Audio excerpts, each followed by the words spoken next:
A real space cider, fresh.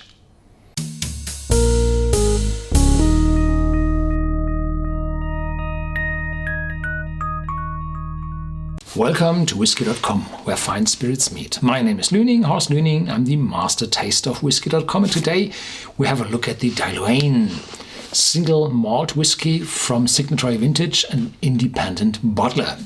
Independent bottler, that's a company which buys casks and matures them for a different time, probably shorter or longer than the original distillery typically does, and then fills it in its own bottles with its own labels, and then it's called independent bottled. This is a series of independent bottles which is quite huge. There are several dozens of different single malt whiskies from different malt distilleries available from Signatory Vintage, and there are also several series of whiskies, and this one is the Un-chillfiltered collection. That means, as I said, the whiskey is not chill filtered, it's also not colored, not artificially colored. And this one is, well, particularly old. It's 17 years old, vintage 1997, and it's quite affordable, between 40 and 50 euros, dollars, pounds, whatever. This is not a single cask whiskey. No, this is a mixture of two casks, in particular two hogsheads, and hogsheads are a little bit bigger than the typical ex-bourbon barrels, American standard barrels, which contain 52 gallon, I think, 208 liters. And in former times, these ex-bourbon casks were dismantled, and the staves and the rings were shipped to Scotland, and in Scotland they were put together again and fitted with new rings, and there one manufactured a little bit bigger casks, so that there are 250 liters in a hogshead. So out of 4 American standard barrels, they produced 3 hogsheads. And this dismantling ended, I think, in the mid-80s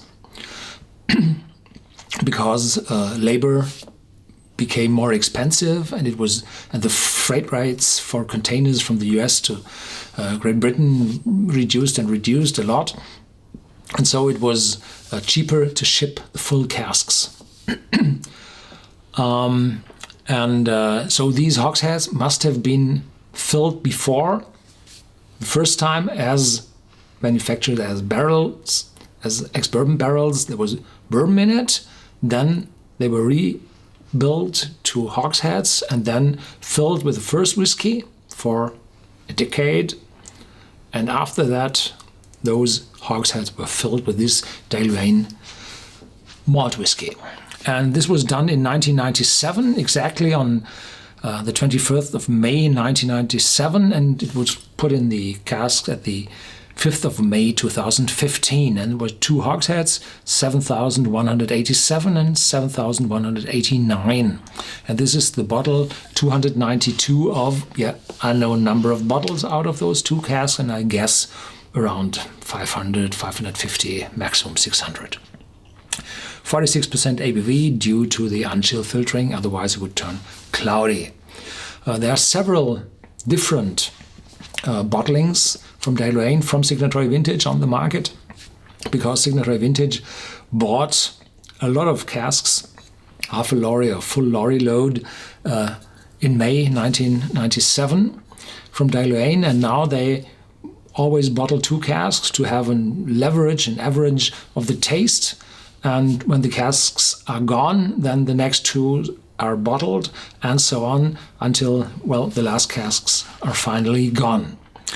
Dailuaine is a workhorse of the biggest alcoholic beverage company in the world, called Diageo. And this workhorse, they have 6 pot stills, and they produce for the blended whiskey industry.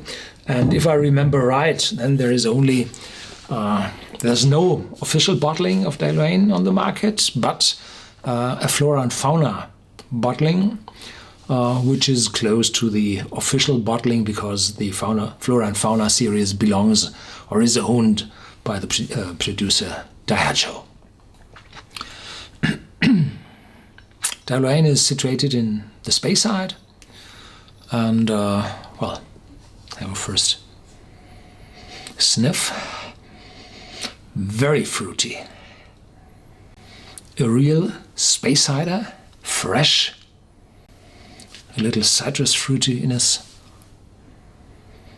not too sour, not this citrus zest,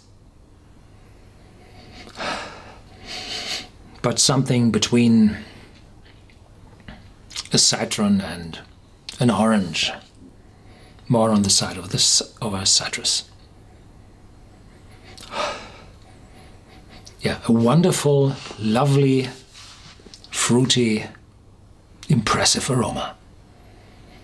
There's very little of the cask in the back. Well, this shows that there has been another whiskey before in those casks, and therefore the whiskey is also that light after, nearly 18 years. So from the 21st of May until the 5th of May. So close to 18 years. Why do not have waited for a fortnight and bottled then? They could have shown 18 years on the bottle. Well, that doesn't matter. The taste and the vintage, that's the point they are doing here. And the real age, well, if it's 14 days more or less, who cares? Yeah.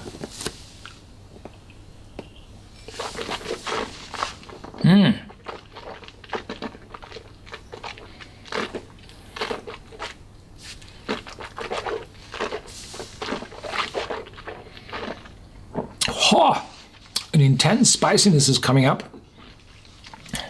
A little bitterness, oakiness. Wow, very intense aftertaste. And this shows the vanilla and the caramel from those casks are already missing. Well, the bourbon took out a lot of that, and the following whiskey, the first fill, took the rest, or a good part of the rest, and then 17 years of this spirit, and then they will extract a lot of tannins from the cask, and those tannins happen to be a little bitter, and showing this dark chocolate, the extreme spiciness. Quite a long aftertaste. And this whiskey has, well, two sides. A lovely, friendly, fresh, fruity beginning in the aroma, and then a hefty, bitter, spicy taste going, well, in a long aftertaste with all those intense aromas from the oak. Very little vanilla coming up. Yeah. That's it for today. Thank you for watching. There's more to come, and if you would like to discuss this bottle with me, join me on our vlog on Whisky.com. Thank you.